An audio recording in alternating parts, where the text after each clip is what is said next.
My name's Vicky Grout. I'm a photographer from London, shooting mainly portrait, music, fashion and street photography.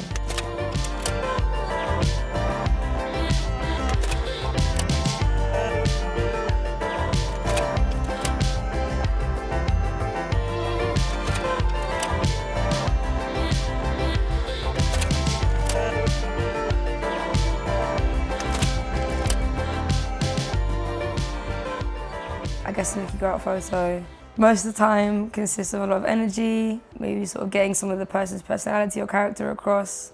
I like to think that my photos are vibrant as well. I was about 13 or 14. I found like our old family holiday camera, which is a Olympus stylus epic, and would just take that everywhere with me. Literally just carried it in my bag, took it on holiday, took it to concerts I was going to, just handed to friends and stuff. I wasn't necessarily taking portraits at this point, but that was the lead up to it, do you know what I mean? And I'd put all my photos on my Flickr or my Tumblr or Blogspot or whatever I had at the time. The summer going into uni, that summer was when I properly started raving and started to get to know artists and stuff without my camera. So it'd literally just be me as a raver, as a fan, just going to enjoy myself. And these times, obviously, it was much smaller venues. Most of these venues in London have shut down now, but at the time, it was very easy to just meet the artist, because they'd either be in the smoking area or they'd still be in the venue. So literally, not even as a photographer, I would literally just meet them on a fan level. Do you know what I mean? And kind of get to know a lot of the artists. So then when I started to take my camera with me, they kind of felt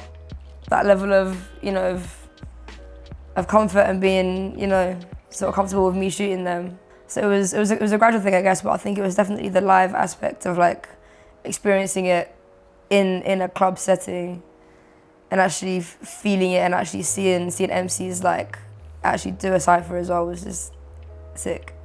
So I think for me personally, it was more so me being actually a fan of the music and actually going to these raves and then being okay, I want to actually have something to look back on afterwards, So then it kind of just went from there, and I think getting to know the artists meant that they were sort of comfortable with me being in that space as well. Yeah, I kind of just got to a stage where I was just going to every single rave and every show, just trying to shoot as much as I could. For me, I never really intentionally thought, right, I'm going to document this moment in time. I didn't necessarily foresee how much attention grime was going to get at that point. Because this was 2014 times when grime was sort of on the cusp of resurging, do you know what I mean? But yeah, it was around that time that I was okay, this is definitely, for me in my head, it almost seemed like a snapshot of that era, And I think because people were starting to pay attention to grime again, naturally they would then see my work and then see what else I shoot, So I feel like I kind of grew with grime at that point, luckily somehow, completely unintentionally, but yeah.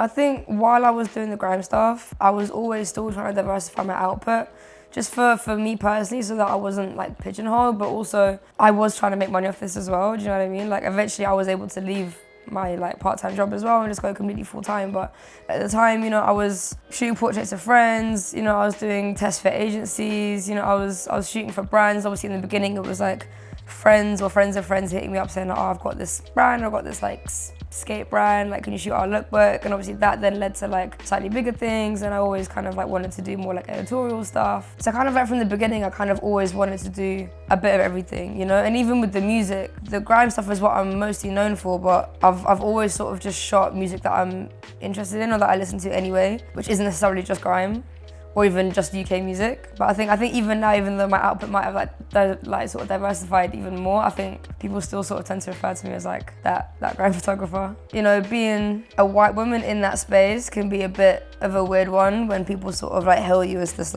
pinnacle of the grime scene, do you know what I mean? So in that sense, not only do I don't want to be pigeonholed, but I also don't want to be taken on a space that isn't mine, if that makes sense. I think even though, I love the scene, I love what I've done with it as well, I think it's important to be recognised for everything that you do and not just one thing.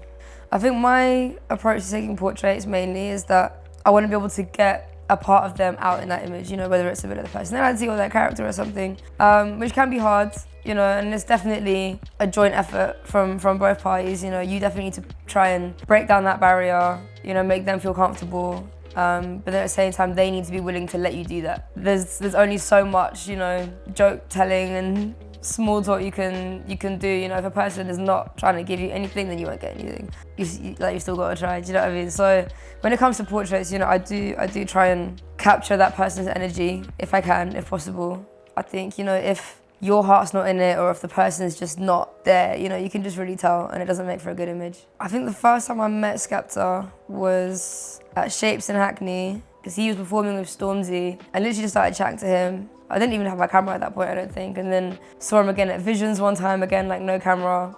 And then must have seen him backstage at a Fashion Week show, like early 2015. And I think by this point, because we'd met a couple times already, you know, he felt comfortable chatting to me, and I had a camera in my hand, and I said to him, I was like, look, do you reckon I can get a picture of you? And he was like, let's go find a white wall somewhere. So we like went down some corridor, found like a strip of white wall about this big, and I just had my flash on. This camera cost like, it was like a film camera that cost like £15. Literally took like 3 pictures and was like, oh my God, okay, I think I got it, cool, thank you. When I got them developed, must have posted one on my Instagram, and he DMs me, and he's like, I think he followed me, and he DM'd me, he was like, oh, send this to me. Sent him the photos, and then he ended up using that for the single cover for Shutdown. That was interesting as well, because I feel like in the same way that maybe my career maybe grew alongside the grime scene, I think in the same sense, I feel like me and Skep kind of grew at the same time as well, which is really cool. And then maybe like a couple years after that, I got asked to shoot him for the cover of Time Out magazine, which was cool. So his manager Grace had like messaged me. In fact, she called me on the day and she was like, look, can you come down and shoot him for Time Out? He only wants you to shoot him. And I was like, okay, crazy. So yeah, I got there. I feel like the sun was starting to set. We didn't have a lot of time. He started to do the interview.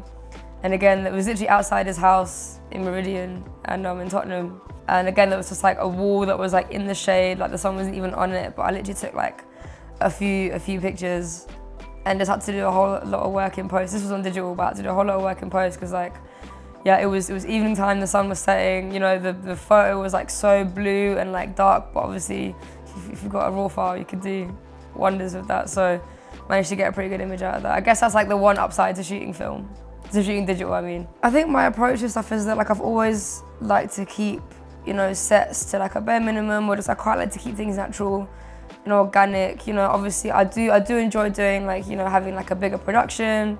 On the odd occasion it is nice to work with like crazy lighting and, you know, have like a mad setup, you know, but most of the time, I don't know, I just love natural light, and I feel like when you're trying to get someone's personality or something, I feel like this is something nice about that being in an organic setting. I think everything just kind of fits together a lot nicer.